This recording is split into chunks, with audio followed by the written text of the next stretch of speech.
जलवायु परिवर्तन भी वनों के लिए सबसे बड़े खतरों में से एक है।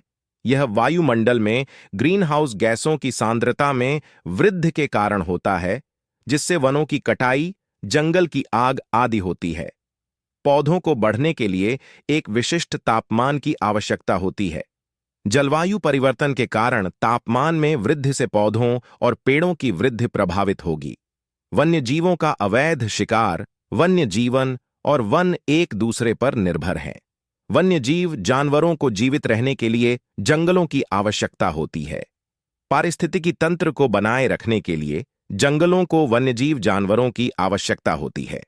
वन्यजीवों के अवैध शिकार के कारण बाघ, हाथी आदि जैसे कई वन्यजीव जानवर विलुप्त होने के कगार पर हैं, जो जंगलों और पारिस्थितिकी तंत्र के लिए खतरा है।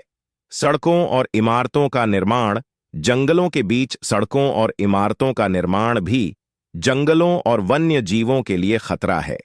इससे वन विखंडन, मानव वन्यजीव संघर्ष, निवास स्थान का नुकसान आदि हुआ है। पृथ्वी पर जीवन के लिए वन आवश्यक हैं।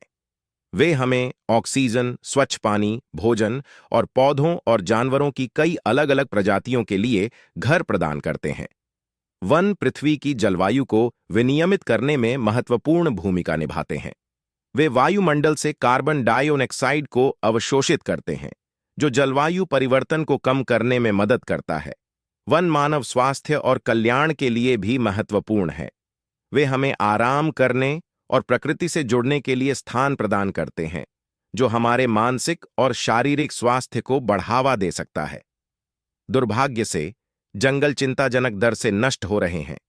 यह वनों की कटाई, जंगल की आग और जलवायु परिवर्तन सहित कई कारकों के कारण है।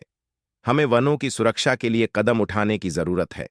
हम वन उत्पादों की खपत को कम करके, स्थायी वन प्रबंधन का समर्थन करके और वनों की रक्षा करने वाली नीतियों की वकालत करके ऐसा कर सकते हैं।